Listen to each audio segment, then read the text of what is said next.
listening to Second Wind with Joyce Buford, where women who are ready to expand their life adventure discover the tools to stop playing small and tap into the courage required to enjoy their second wind. Welcome. Good morning and welcome to you out there. I am so excited about your being here with us today because remember, I created this podcast for you. You are the most important person to me this morning, and that I want to help you in whatever way I can recreate who you are, help you grow, help you become that person that you need to be. And it all starts with you, my friends. All starts with you. You must get to know who you are. And so through my guests, who are ladies and some men who have gone through disappointment, sadness, all the transition that you may have experienced, they are here to support you. They are here to share their story and their wisdom so that your journey can be easier. That's what Second Wind was created for. Now, I have a wonderful guest for you this morning, and I look forward to you meeting her and hearing about her journey. But as you go through this and listen to this story, I want you to be very, very connected to this. Your progress is about building connections and searching out support. That's how you will grow. That's how you become a new you, a different you, a stronger you, a happier you, and hopefully a wealthier you. So let me tell you about my guest today. Maria Romano, did I say that right? Romano is a founder of Love Knots, LLC. She started rental companies with her husband, Frank. Maria's company grew to over $18 million a year in its gross revenue. She and husband Frank were also involved in another company where at one time they owned over 30 bars in Las Vegas. Yes, this lady is from Las Vegas, Nevada. And so doesn't that just add a little element of excitement there? But Maria and Frank sold their car rental company in 2010, and Maria transitioned with her career. Now, she also became a minister. Isn't that interesting? I don't think I've ever interviewed a minister before, but I'm happy she's the first. For over 10 years, she has performed over 3,000 wedding ceremonies. In 2012, Frank passed away, and Maria again faced transition. In addition to her wedding ceremony, she then started another component helping people find love through her business, True Love Knots. I'm so excited that she's going to be sharing that with us today, as many other things in this podcast. Now, she is a dynamic businesswoman. She is a minister. She is an author. She is a speaker, and she is a leader. So I am so excited to be able to offer her wisdom to you today. So welcome, Maria. Thank you so much for the invite, Joyce. I am so excited to share. Oh gosh, just to be able to share with your listeners. This is so exciting, and viewers, right? As well. I don't know if they're going to see us on YouTube. They won't be viewing. They'll be just looking, just listening. But I always like to ask my guests if they would be so kind to share their, I call it a defining moment where their life took another turn, and probably could be the biggest one they've ever had. It could be, many of us have multiples, so it's sometimes hard to pick. But would you share yours with us? Well, you're so right, because it is a multiple. And, living 66 years, you have to remember, I'm a girl born in the Bronx, and every Italian family has an Anthony and a Maria. Guess who's the Maria? But But actually, it's interesting because it's a very interesting question that you asked. There have been a lot of moments in my life with pivoting. Okay. What's interesting is I'm hearing you talk as you're reading my resume, my bio, basically. Mhm. And people might think, oh my God, they own 34 businesses. They had a company that 18, but it wasn't that easy because Frank and I were faced with a very interesting experience. My father and brother and my husband were in the gaming business together. Unfortunately, my father and brother did criminal activities. We lost it all. So this is not like a Wow. story of, oh, this girl's Oh, here in Las Vegas, right? So we lost it all. That was a pivoting moment. Lost a lot of money, a lot of credibility, and never really recovered financially from that. And I right. think also emotionally, my husband didn't. And he had a heart transplant Mm. in 2000, in 1997. He lived till 2012. And I think my pivoting moment is when I realized when Frank was passing, and this is interesting, in 2012, I was there with him. And as I walked into the hospital room, you have that smell that you get when you walk into a hospital room and you just remember that smell. And I saw all the white coats around him and they told me there was really nothing else he can do. He lived 15 years post-transplant. It was a gift. It was a Yes. gift to be those additional 15 years. Mhm. And as they were taking him off of the life support, and I recognized, he was with me throughout life and I needed to be with him as he was transitioning. And there Mhm. are so many people today that I speak to, because I have a couple of people, unfortunately, friends in hospice, and how other people will say, well, I just can't go see them. You know what? My pivoting moment is we need to be there for people no matter what stage they are in life. Mhm. That's what's important. Mhm. That I think is important. Yeah. People shy away from that moment, I think. And I've learned this through another podcast that I did with a lady on transitioning, death and their fear of going to see somebody that's dying because they don't know what to say. They don't know, it's really, it's kind of a moment for them as well. So it is interesting, but it is so important. It is an important transition part for people that are dying. I mean, to see friends that love them and can say, I'm here. Well, you know what? You should say, this is what I said to my friend dear friend, he's in hospice now. And I Uh-huh. said, you're transitioning. I said, so you're going to be seeing my husband, you're going to be seeing your family. And I says, and one day you're going to see me again. If you Yes. believe in God, I believe in Yes. God. Yes. That's it. That's it. I mean, Right. it's a goodbye. It's really just so long for now. I have Yeah. to have faith. Yeah. Right. Now, the things that you just said are all serious transitions. I know that had to be very difficult on your family through that experience, but also losing a loved one is traumatic and throws you off kilter when you do go through it. Um, so, what can you say? There's something that you took away from those experiences that supported you, that gave you the strength to come back? What I recognize is, and as we get to a certain stage in life, we always say, we've heard the expression youth is wasted on the young. We've heard that before. And when I was 55, right when Frank passed away, 57, Uh, and at the time, and he's gone 9 years. And I recognized that I needed to I had to follow my passions in life because Frank said to me, he said three things when he went in the hospital the last time. He said, Maria, I'm not coming out. He said, I'm not coming mm, out this time. He told me. He was there for a month. He said, I want you to finish. He wrote a book. He wanted me to finish the book. He said, the kids, don't worry about the kids. And he said, and if you meet somebody, he said, the SOB should love you as much as I love you. That was it. oh, I love But that.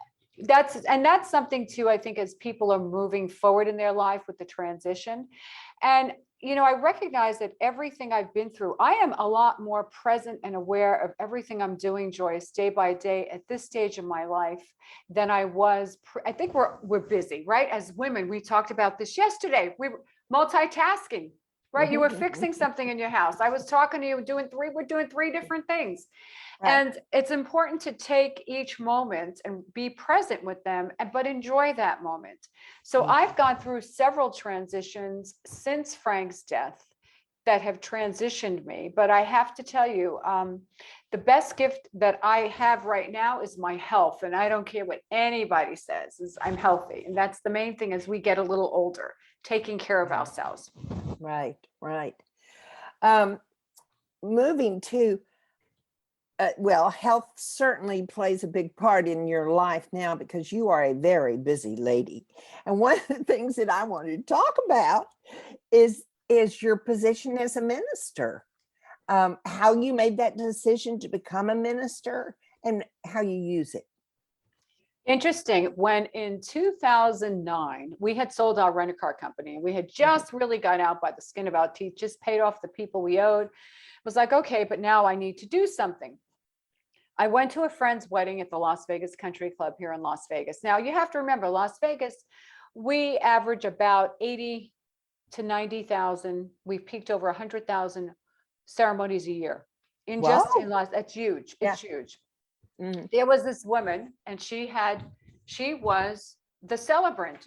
And I was in awe. I said, you know what?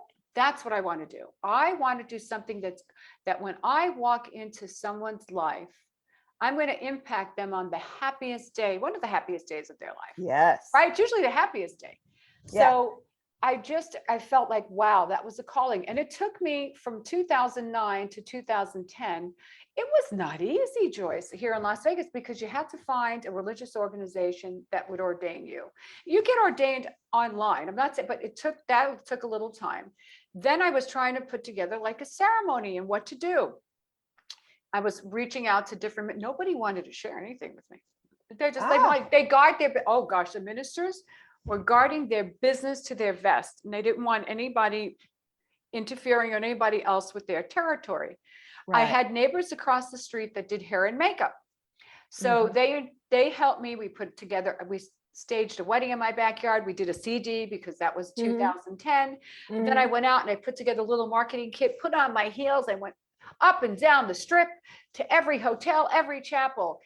It wasn't easy still. Okay. It was crazy. It was, we already have ministers. Well, some people want male ministers, so I finally said, okay, I'm in Las Vegas. They said, will you do commitment ceremonies for same sex? I said, yes, I believe love is love. And I let that. So that's how I broke in. And it took me many years because of that. Okay. And now I'm almost at 4,000 weddings. I'm like, oh yeah, so excited. And I do celebrations of life, but because of what I went through, and I recognize we talk about the second wind, the second chance. So throughout COVID, I developed a course, an online course, one you can train with me, one without, on how to officiate wedding ceremonies.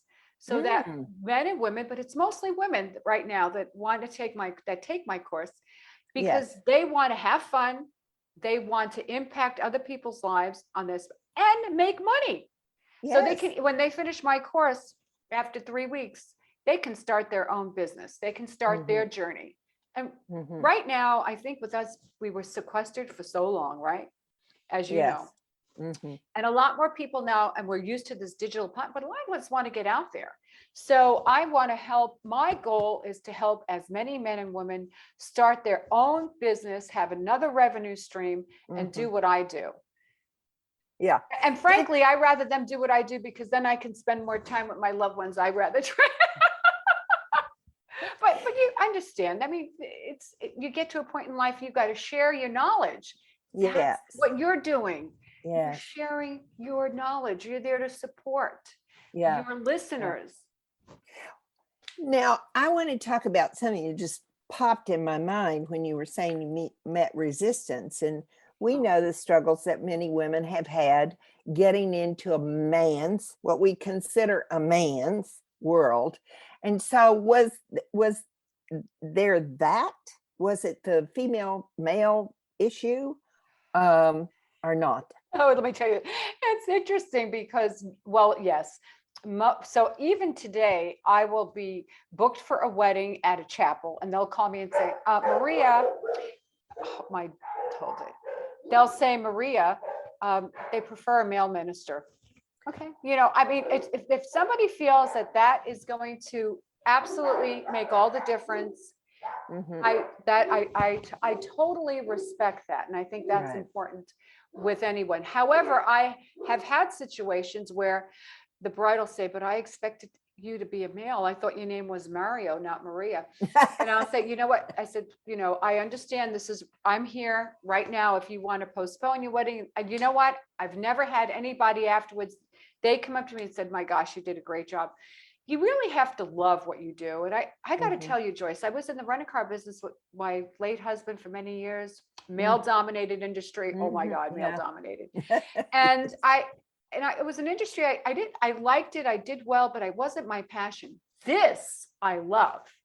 And also talking about love, which we'll get into with helping other, Yes. Yes. especially, gosh, yeah, especially as we get a little bit older because it's so hard. But this is when you have a passion for what you do, you reap the rewards because of how you've impacted other people. I Mhm. have brides and grooms send me pictures of their babies. I mean, Yeah. because, Yes. yeah, I mean, it's a Sure. great, yeah. So this is, I Yeah. love this. I love this. So Yeah. Right. Now, I'm thinking that um, I'd like to talk a little bit about the ceremony. And I have to say, I guess it's I have to say because I've always gone to I'm in Texas, mhm. okay? I love to sing in the church choir. I've had my ceremony in the church. And so is the ceremony uh comparable with what I'm thinking of a ceremony of being in Tyler, Texas church? Well, I'm Catholic, okay, so I know exactly what you're talking about in church. Yeah. I mean, it's extreme. Think of Meghan Markle, right, and Princess Diana, and Yeah. yeah. So as we think of church, and it is a beautiful, and not everybody has the same religious beliefs. Yes. So that's the first thing. And Yes. the second thing is listen, in Las Vegas, we have a variety of venues. Okay. Uh-huh. Like a beautiful golf course is a great place to get married, or in a chapel. Right. The chapel that I choose to work out of, because I am an outside vendor, they Mhm. believe in delivering a great couple experience and not a 4-minute ceremony. Okay. And that's the key Oh, thing. okay. Now, Yeah. you ceremonies in a chapel because they're booked every half hour and they have to have time with the photographer. It's about anywhere between 10 and 15 minutes. But in all honesty, let me tell you something, Joyce. You lose people after a few minutes. It's That's like a true. speaker. If they don't know how to frame what they're talking about, even a priest, even a Mhm. minister, whoever it is up there presiding, you lose them. Everybody's Mhm. making their list, they check out. So if you really developed and craft your ceremony so that boom, they're there with you at the beginning till the end, Uh-huh. then you got, so it's about a 10 or 12 minutes. It is different. I'm not going to tell you it's not, but every chapel that I choose to work out of, and I'm glad I can do that. I do not believe in delivering an I do, and then you leave. Yeah. So Yeah. quick story. My Yeah. daughter got married 10 years ago to her high school sweetheart, 11, yeah, almost 10. And they got married at Little Church of the West, which has been around for like 60 years here in Las Vegas. As a matter of fact, her dad and I got married there. Uh-huh. And she didn't want me to marry her. And her husband's father also is a pastor. No, we're going to do it. So after the ceremony later on, she said, you know what, Mom, I was really disappointed. I said, why? She says, because the minister just said how to say I do, and I wanted to repeat vows. Oh, yeah. Right. I said, did he give you that option? No. I said, she goes, so I really feel like I missed something. Right. So I think that if you have any listeners, like your daughter might be getting Yes. married, did We you have tell to everybody tell your daughter's eloping? Yes, So- this is so funny. I think this is another universal thing. Yes. My daughter is getting married this weekend. They're going to Las Vegas. And I went, oh, Maria, my daughter's coming to Las Vegas. So anyway, hopefully they'll connect somewhere You know, and they can visit. I hope whatever she does, she does what's right for her and her partner. Right. That's the key thing. And I think that's again, but the wedding ceremonies are a little different. You know, some people like to get married by Elvis. Some people like, Yes. that's Yes. okay. They're licensed and they're legal. So, but it is a different, I'm not going to, because a religious wedding ceremony done by somebody in that religion, Yeah. it is different Right. but it doesn't mean that your marriage still, it doesn't mean that you're not married. It doesn't mean no matter what wedding you have, it's how committed you are to your partner. That's true. That's so true. Yes. Well, now we've talked about this in the course again that you created for helping people become ministers is on your website, and it's new, is it not? Actually, yes. You know what's interesting? Last year I got COVID before I had my vaccine. I'm sorry. So, but you know what? I was home and I was miserable, and somebody reached out to me and said, you know, Maria, I'm going to be doing a wedding, a speaker friend of mine. Mhm. He said, could you give me some tips? And I said, you know what? This is my calling. This is what I need to do. This is Yeah. what I enjoy. Mhm. And I put together, it's like 13 videos. And if you were to listen to each video and compute all at once, about an hour and a half, and I Mhm. take it, I've broken it down. So I have two courses. One is a standalone. I call it Do It On Your Own. And the other Mhm. one is You Can Do It With Me. And that's where we're live once a week on Zoom for 3 weeks. And then I give also my students additional time to rehearse, because you really need to rehearse. And when I started, I sucked. I mean, Yeah. I got no other words. We all do. Right. Yes. So I rather see them do it with me and have their bloopers than Yes. going out there. So, and then once they get to a point, they have access to me forever, as long as I'm around. And if they need, if they want to build a website, they can go on my website. As long as they have done a few ceremonies, I don't mind recommending them, no charge. So it's an interesting, it's something that's fun. It's something that's just, but you have to be the type of person that likes to speak in front of people. But at least you got a script if Right. And most of the ministers that I don't have a script anymore, but that's because I've been doing this for so long. It's like you, when I was listening to your opening, right? Yeah. Yes, I've been doing it for a while. Now, you have also another business that you do that's really fun too. I mean, helping people connect and find their loved ones, that is special. This is a complete package, because you help them get through that difficult transition of thinking they want another relationship, or just taking in the joy of having a partner again. So how much of your time is with that? Well, you know what's interesting? I do that. I only coach people once in a while. I do webinars every month, a month and a half, on how to get back into the dating world. And those are absolutely complimentary. Yeah. And the reason for that is there are many people that are hitting their 50s or 40s, 50s, 60s, and 70s, because we're living longer, that want to find love again. And I recognize that when I started dating, I didn't start dating till I was almost 60. So you got okay. And I still haven't found, I mean, if anybody asks, I have not still found that great love. And again, I made mistakes. I'm not going to say I didn't. The same way I did with my ceremony, I made mistakes with dating, and I saw that. And because of that, that's when I recognized there are a lot of people that really just need some guidance, some assistance, and somebody they can relate to. Yes. Because to relate to a 25-year-old that's going to speak to you about how to find love versus when maybe you're divorced, maybe you're a widow or widower, whatever the situation is, you have kids. There are so many moving components.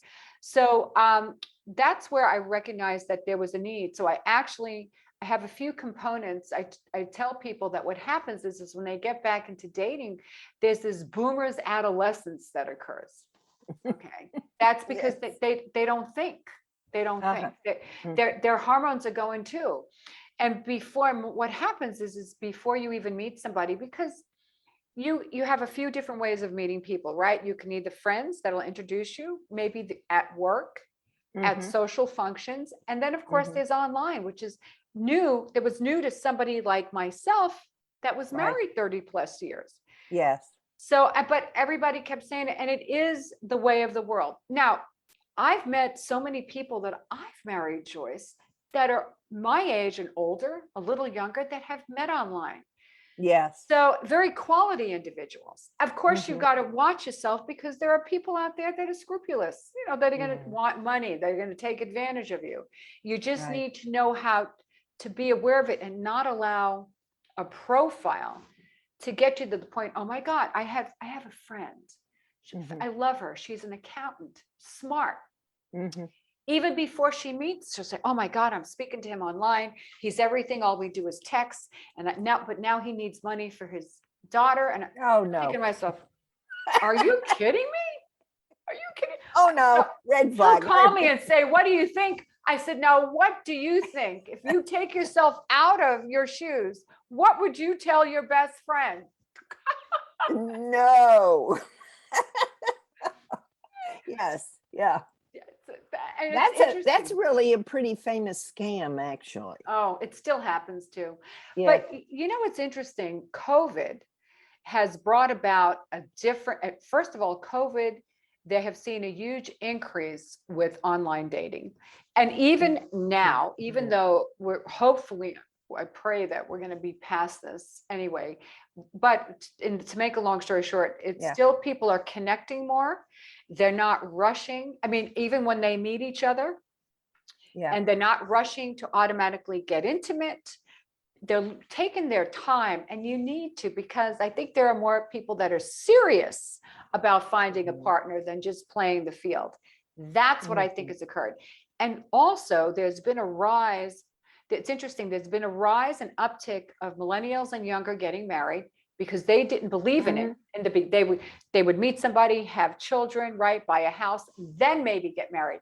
But because of COVID, but what's interesting, baby boomers and Generation X, and there's been an increase of divorce rate, because they realize the partner they're with is not somebody they want to spend the rest of their life with. So it's interesting. It's interesting how the numbers have changed, and how we flip-flopped generations. Right. Yes. Yeah. And they're, when you're young and you're entering into a relationship and getting married, you are considering totally different things. You don't even consider those now. Usually you do have to talk about your finances. You do have to talk about some things, but you're not planning to have babies. You're not planning. It's like, where do you like to vacation? How many people do you have in your family? Do they like me? You have to ask that. So those are questions that, and I think for some women, they'd have to know they have permission to ask those questions. You hit the nail on the head. Whoa, isn't that true? So true. And we shouldn't need permission to ask or say how we feel. Yeah. I agree with you. And women, we have to stop this being this good girl syndrome. Okay. And that's some of it also is our generation. It's how we were raised. And I think that's the key thing as well. Although, and I do admire the younger women, they're a hell of a lot more confident than my generation was, and a little bit younger. So I give them a lot of credit with that. But with that said, we need to ask those questions. And what happens too is I see this, women and even some men will settle for somebody because they think, I'm getting older and there's nobody better out there, so I'm going to just settle. So I'm going to settle for that somebody that maybe is the couch potato, but I really want to go travel, right? I'm going to settle with that somebody, he or she drinks a little too much for me, but there's nobody else out there. Why? Yeah, right. We need to know that settling is not part of relationships. It's a horrible way to put yourself into a miserable relationship. I mean, it's a good way to put you into a horrible relationship. Oh, you know what? I mean, you said something at the beginning of your podcast that to your listeners, you said that you need to build up a connection that's through relationships. And connection is really the key thing. What happens is some people base it on chemistry, and chemistry is great, but chemistry doesn't last. Okay. Yeah. So you really have to like that person, to like them. Okay. Really get to know them. And that's building up a connection. And I'm not saying you can build up a connection right away, building up a connection with you. I mean, just saying that there's similarities, commonalities, but you know, also, you know, if you have certain values, I tell people that, you know, if you're not, let's say, this is the big thing right now on the different dating sites, 420 friendly. Do you smoke pot? Basically, do you, you know, that's the basic, and people will say they're 420 friendly. So for somebody, that's not a big deal. Okay. For my preference, so two things on my do not deal breakers: you cannot smoke, and I'm really not into that. I'm not saying that and I know a lot of people enjoy it. I would rather sit down with somebody at night and have a glass of wine or a cocktail. That's the way I want to spend my time. But you know, you have to look at, what are you looking for in that respect, and are you looking for marriage? So don't automatically think that you want to be married. Sometimes that's I had took that approach in the beginning, and I realized why right now. If I found somebody that I felt it was important, I just really want to take my time, because we're at a point in our life, we want to know somebody's going to be there for us when the going gets rough. And if you haven't built up the history, they might not want to be there with you. Or if you're not the person that has values and integrity. Right. I have a friend here who, she had had two husbands, both died, and his wife also died. And we get together from time to time, and so we were talking about, and she said how surprised she was because they had just been dating for 5 years, and she thought, well, that's fine. He's got his life all set up. I've got my life all set up. That's fine. They were having a great time, and then he proposed, and she said, I was so surprised. Why didn't he? I love popping the question. Popping the question is I think those are great, great stories. I love that. I've married people that have been together 30 years, one couple, 40 years. I'm thinking, you know, but you know what? Legally, I understand that. I totally do. As long as you have, this is what I caution people. You need to make sure that if you're going to do that, that you have everything in order, that you've asked those hard questions. Like, if we buy a house together, how is this going to be handled if one of us gets ill or one of us passes? What are we doing? How is that going to happen? I don't want my heirs fighting with your heirs. We want to keep this clean. Okay, that type of thing. We want to make sure that we have that done. And it doesn't mean that I don't love you. It just means that I want to make sure I love you more, because I want to make sure I have everything in order so you don't have more stress. Right. But people are afraid to ask that question. Yeah. It is that the blending of two adult families with grandkids really needs to be a prenup, which, you know, I didn't think I needed when I got married. I found out I did, but 25 years later. But anyway, those are questions you need to be we are adults. We're now not little naive women that are moving into the partner role. So even if your role in your marriage was not where you wanted it to be, wasn't an open marriage. And I don't mean open in that sexually they were active with it. I mean that many times women that 50 and 60s have been in a relationship where they didn't make decisions about finances. They didn't make decisions about outside of the home, actually. And so this is really important that they learn that these are the type of questions you need to be aware of. You know, I'm going to put together a checklist that I want to make sure I put on my website. If you're getting, and I also do weekly podcasts, and one of them is you ready to take your relationship to the next level? And I think that's very important, because those are things. Let's say you decide, okay, I'm going to move in with you. Okay. And I'm going to see how this works out. Even that, you need to make sure you have an agreement. What if you find out that that person you want out of your life, something you uncovered, something you didn't know, you might be stuck with them in your home if you don't even have an agreement written between both of you. Right. Yeah. So, people are just quick that they start moving their clothes in one by one. No, no, no. You need to maintain your own identity, and you Right. need to make sure, because if you don't ask, you're not going to get. Right. And you don't ever shortchange yourself. Don't ever shortchange yourself.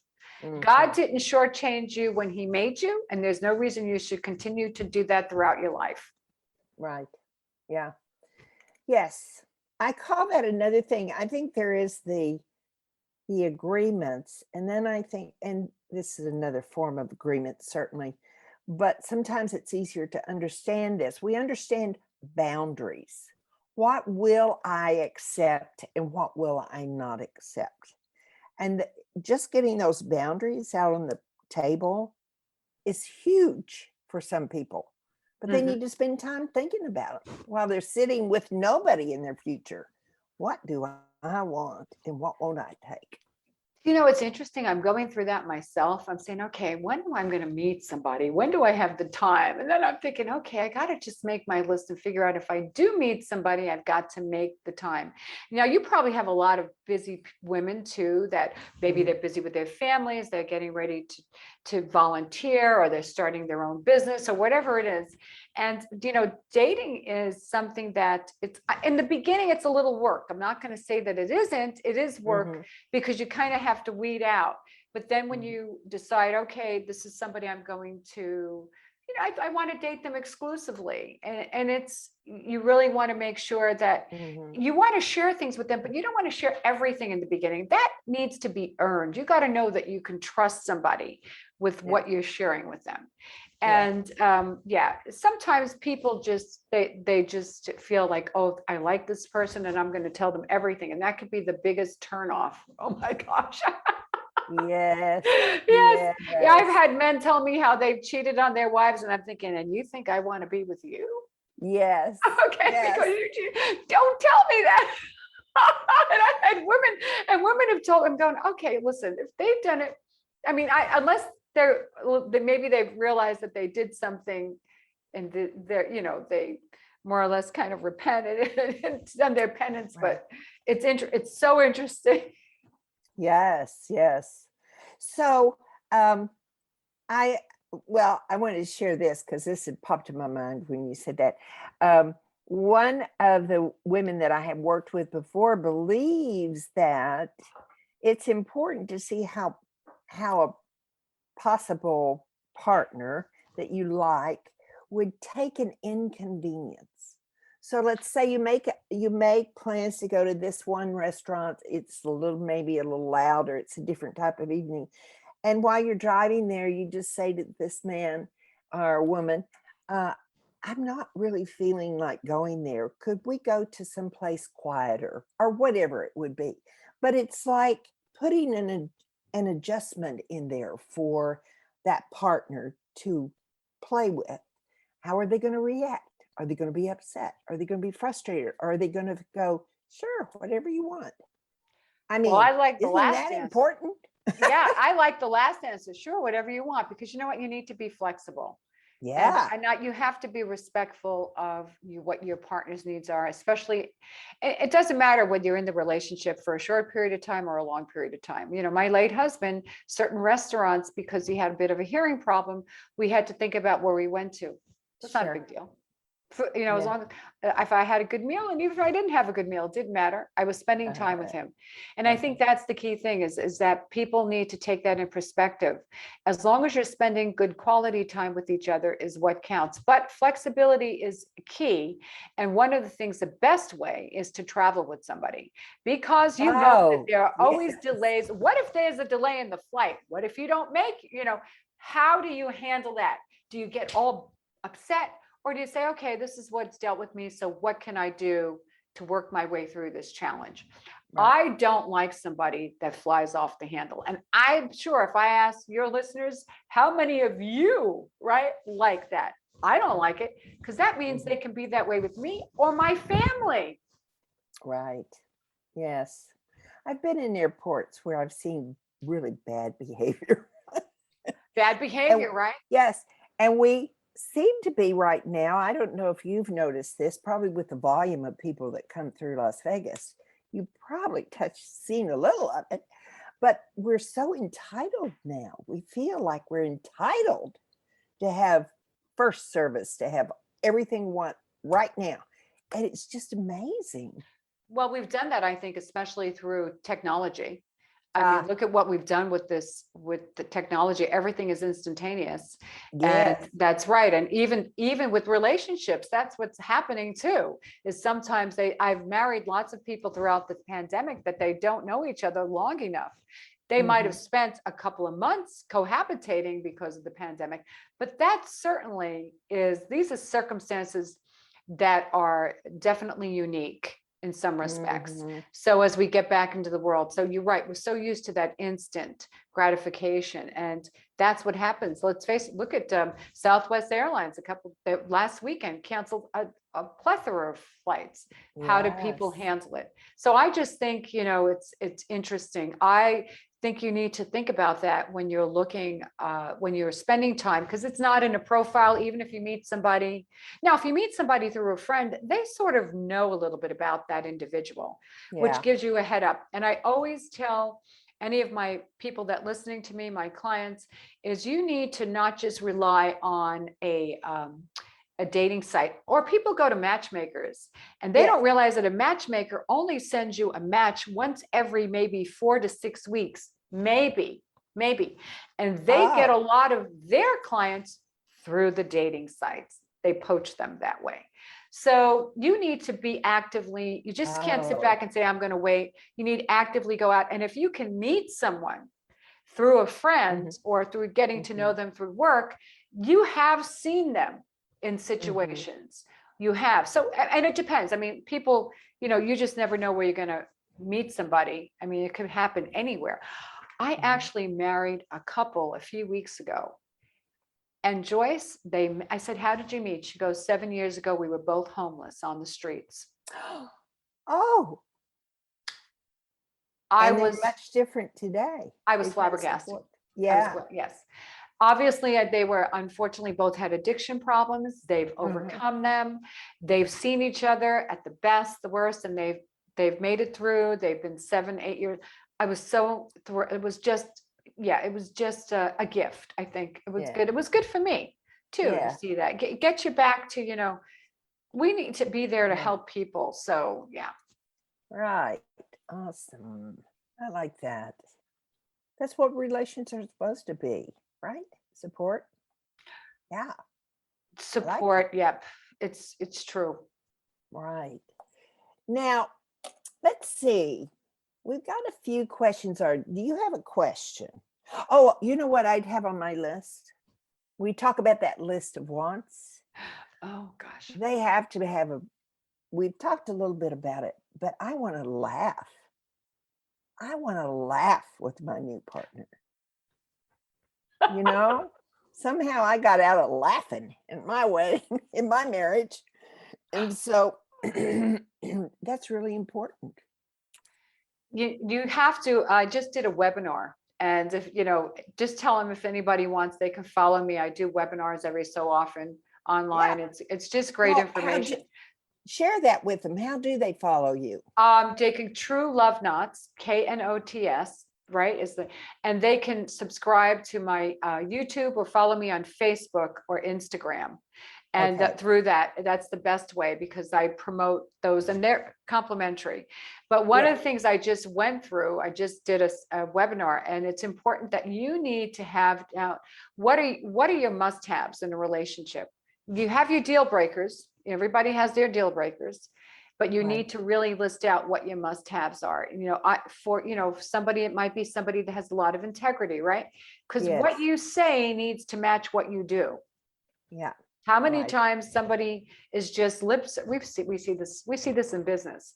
And I Hmm. think this is interesting, because I tell people, especially if they're from the professional world, if you're listing out what you needed in the way of skill sets from a candidate that's going to come work with you, right? Yeah.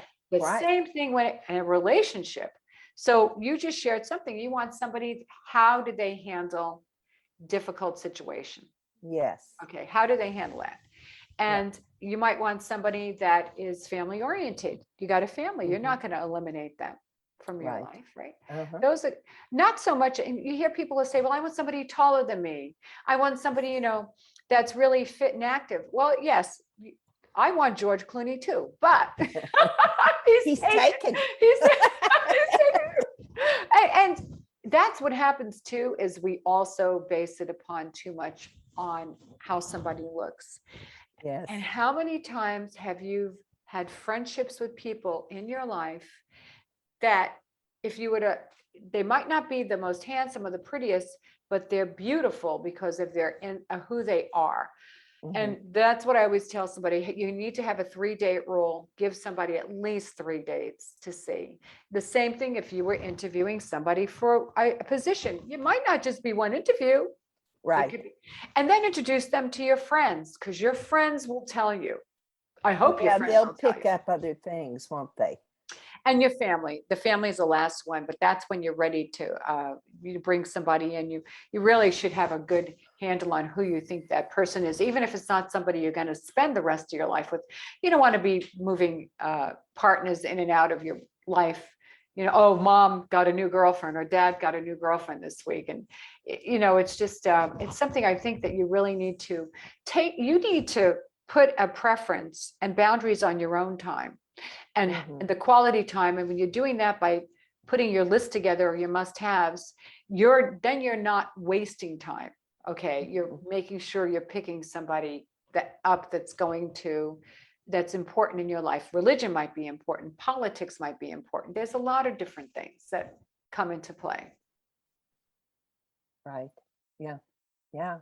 There's a lot to think, but it doesn't need to be heavy. It just needs to be light. What gives you joy? You got to laugh. Yeah. You got to laugh. Right. So you're in the market, so I assume? No, actually, you know what? I'm not. I mean, I am and I'm not. I've got to be very honest. I have met some wonderful, wonderful men in my life. And I think this is something that women need to, this is something they need to be aware of. However, if you have a passion and purpose, I feel like I'm on a journey. Okay. So my mission is I want to be able to teach people what I do so they can have some portion of their life where they feel fulfilled as well. But also, in addition, I recognize too that I don't have to be with somebody in order to be happy, in order to laugh. Yes. And I really took me some time, Joyce, to get to like me again and to know who I am. And you hit on that in the beginning. And sometimes it's a matter of getting to know yourself again and again, because we change. Life experiences have changed us. I could still be married today, right? If my husband didn't have a heart transplant, he was still alive. And my trajectory would have been different. I might not have been here with you. So I think that for me, I'm on this journey of, I have, you know, a lot of grandkids, and I have a daughter and 2 stepchildren, and they've given me lots of grandbabies and family. And the time that I have, I really value it. And I think that's the key thing. And I think we should need to take that and recognize that the time we have is valuable. And we need to make sure we share our treasures, our talent with our family, our gifts, and enjoy it, and not say, oh, you know what? I know I can see my grandkids or my sister next week. It might not come for me. I could wake up dead. And I think we've seen a lot of that, unfortunately, through the pandemic, is we've had people that not just die from COVID, but they neglected themselves because of what happened. So I really think it's important that we really live our best day, the best day, as if it's the last day. I truly believe that. Right. Yeah, I agree.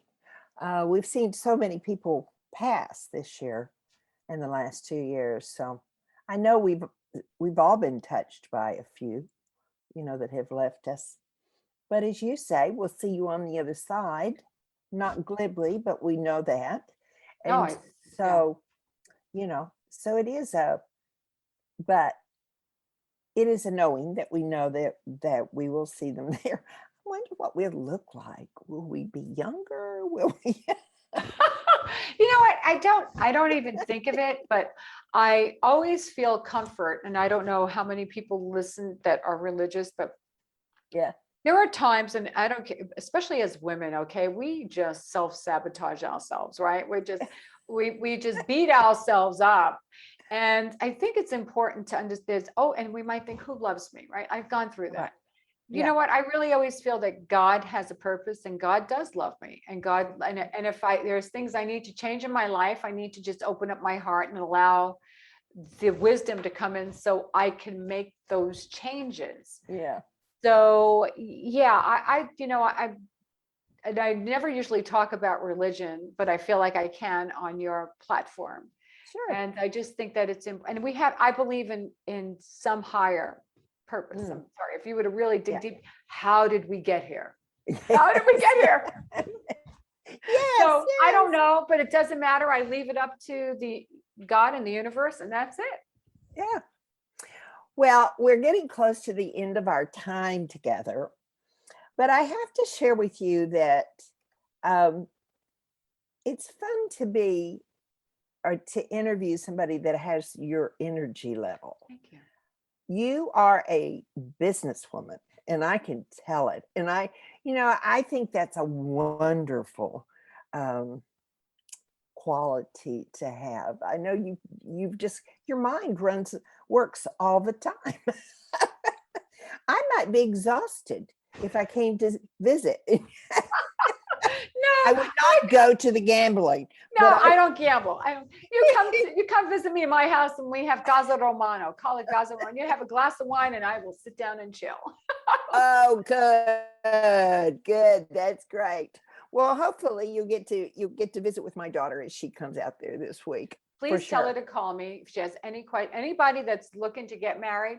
Just either send me a note or something. I'd be more than happy to send them in the right direction. Even if they're getting married in Tyler, Texas, or whatever.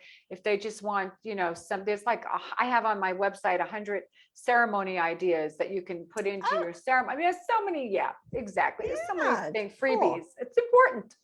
Yes, it is. So I'd like to ask a few questions just to end up our time together. But I would love for you to share any pitfalls that you have avoided so they could avoid them on their journey, that you may have experienced them. And next time around, you wouldn't experience it because it was traumatic or difficult or however. So quickly, when in 2015, I met somebody actually on the internet, and he knew people that I knew. Mm-hmm. And this is why I share this story for people to be aware of it. And he moved a little too quickly. Okay. Mm-hmm. And before you know it, in 6 months, he had moved his stuff into my house. This is a prime example of what happens because they love bomb you. Okay. And my daughter did not like him. My daughter really never felt comfortable with him. So here, I hope you have listeners that when they tell you that, and we were going to get married, and it was 6 weeks out, and my daughter came to me and said, "You know what, Mom? Daddy came to me and told me that Robert's not for you." And I'm going to tell you something. I did a little digging, and I'm not going to share any dirty laundry. They were right. And it was totally he was not who he said he was, even though I met his family. And I had a difficult time. I had to ask him to leave. I feared for my life, and I had to get a restraining order. Oh, no. That's how many times unfortunately, he tried to harm me. Yeah. And that was for 2 years of my life. My heart was in my throat, and I was hypervigilant. Fortunately, now he's moved on. I don't ever want anyone to go through that. That's probably one of my, and I don't share this story usually, Joyce. You got this, you got me. But the point is the reason I share this is this happens to us. And as women, we sometimes are love starved. Please make sure you love yourself first and put yourself first. That's right. Moving slower is a big, big thing today.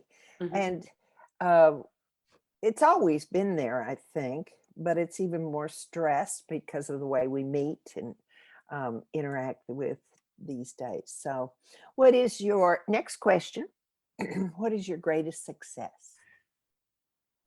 You know what? Yes. I'm going to tell you, of course, having my daughter and being involved in my stepchildren who now are adults is Uh-huh. probably just enjoying watching them and seeing how their father and I have influenced some of them, which you That's find out. nice.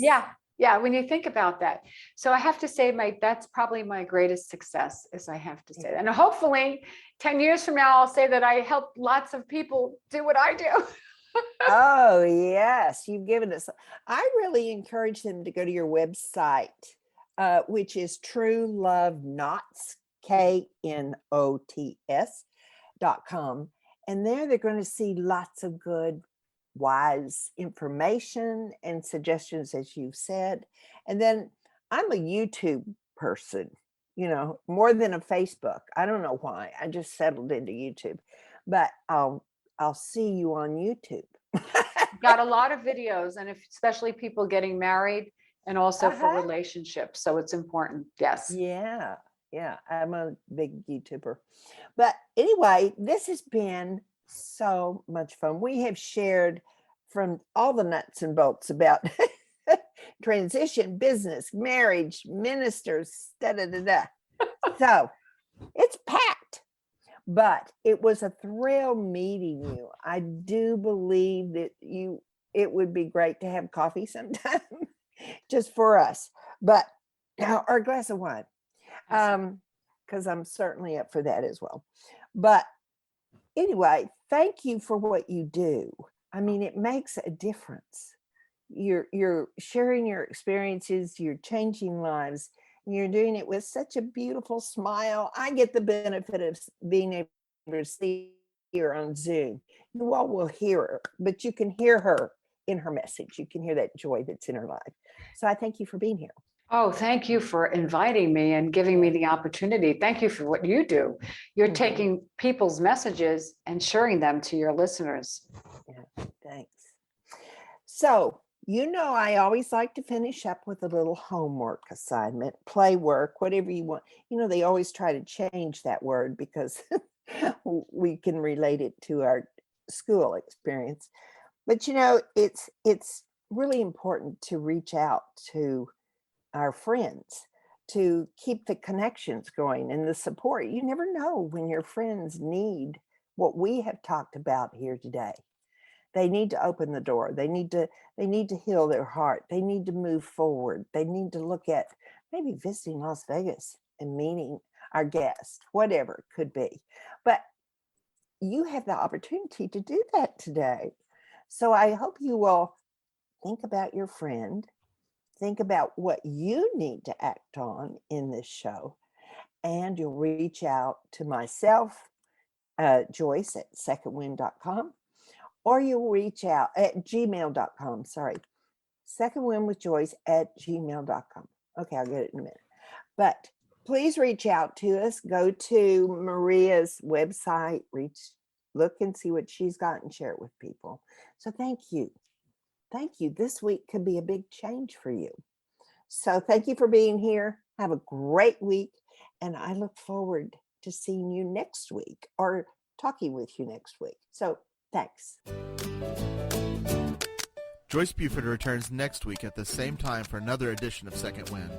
Through the Joyce Buford Empowerment System, women are receiving the support they need through their transitions and are able to reclaim their true purpose with confidence. They receive the tools they need to map out new lives.